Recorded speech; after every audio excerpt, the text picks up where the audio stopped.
Salut à toi. Aujourd'hui, j'aimerais te parler de l'importance du morning. Quand tu te réveilles le matin, c'est bien que tu ne sois pas pressé par le temps et vite filer, vite faire quelque chose, vite manger quelque chose. Et finalement, tu penses même pas à profiter du moment, à penser, tiens, quelle tâche je vais réaliser maintenant, qu'est-ce que je vais faire, comment je vais bien organiser ma journée. Non, si tu te lèves trop tard, le matin, il est peut-être 8h30 du matin, tu dois filer au travail et tu n'as pas le temps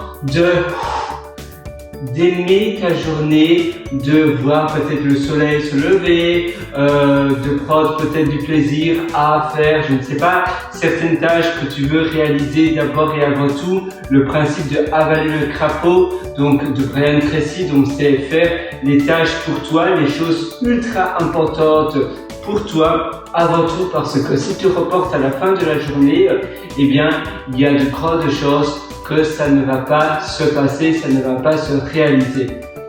Et puis aussi, le matin, c'est très important parce que si tu commences mal ta matinée, si tu es pressé à vite faire des choses et que tu vas vite manger en quatrième vitesse, tu vas même pas profiter du temps et puis après tu vas vite au travail, etc. Tu vas être dans un mindset plus négatif et la continuité de ta journée va être plus négative également. Si tu te lèves tout le matin, tu vas déjà accomplir les choses très importantes pour toi, tu vas être beaucoup plus dans un mindset positif parce que tu auras pu accomplir ce que tu voulais accomplir et en même temps tu auras pu démarrer la journée en douceur, ce qui est important. Tu te lèves le matin et puis après tu vas peut-être être dans la salle de bain, prendre une douche, prendre un bain à ton aise. Et puis là, tu vas peut-être prendre un jus de fruits, tu vas boire quelque chose, une bonne boisson. Si c'est l'hiver, peut-être tu vas prendre un chocolat chaud. Même, je pense que c'est un peu lourd pour le matin.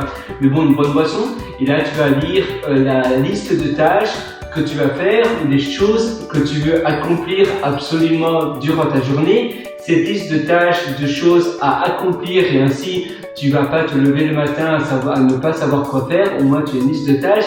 Et cette liste, je te conseille de le faire la veille au soir. Donc, la veille au soir, tu vas faire la liste de choses que tu veux accomplir, que tu veux réaliser pour la journée de demain. Et si tous les jours, tu accomplis un petit peu, ne fût-ce que 10 ou 20 minutes de choses, eh bien, 10 minutes par jour, après une semaine, ça fait 70 minutes, ça fait plus d'une heure.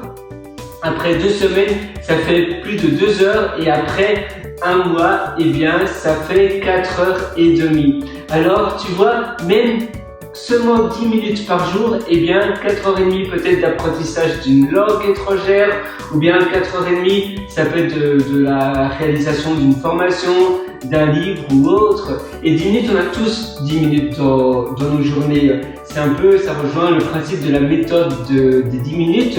Si tu veux faire quelque chose et que tu ne veux pas procrastiner, eh bien, tu vas utiliser la méthode des 10 minutes parce qu'on a tous 10 minutes. Donc, tu vas te dire, d'accord, je fais ça pendant 10 minutes. Et bon, et puis après, si tu as encore le temps et que tu es vraiment dans les dents, tu vas faire pendant plus longtemps. Mais si tu te dis à l'avance, je dois faire une formation pendant 2 heures, eh bien, c'est là où tu vas procrastiner. C'est là où les choses s'agrandissent de jeter l'éponge. Mais 10 minutes, on a tous 10 minutes. Donc, tu vas pas remettre à plus tard ce que tu veux faire si ça dure seulement 10 minutes. Et ainsi, tu es sûr que ça soit fait. Et puis après, sur le long terme, quotidiennement, tu vas faire 10 minutes, 10 minutes, 10 minutes. Et bien, tu vois, après une semaine, ça fait déjà 70 minutes. Après 2 semaines, ça fait plus de 2 heures. Après un mois, ça fait 4h30. Et en faisant une tâche pendant 10 minutes, tu as la garantie de ne pas procrastiner, de ne pas remettre au lendemain continuellement, infiniment. Voilà, moi je te souhaite tout le meilleur. Si tu veux aller plus loin dans ta productivité, je t'ai aussi concocté un atelier qui s'appelle Immersion profonde, la méthode DEEP, et ça se trouve sur mon site pierrewriter.com, pierrewriter.com.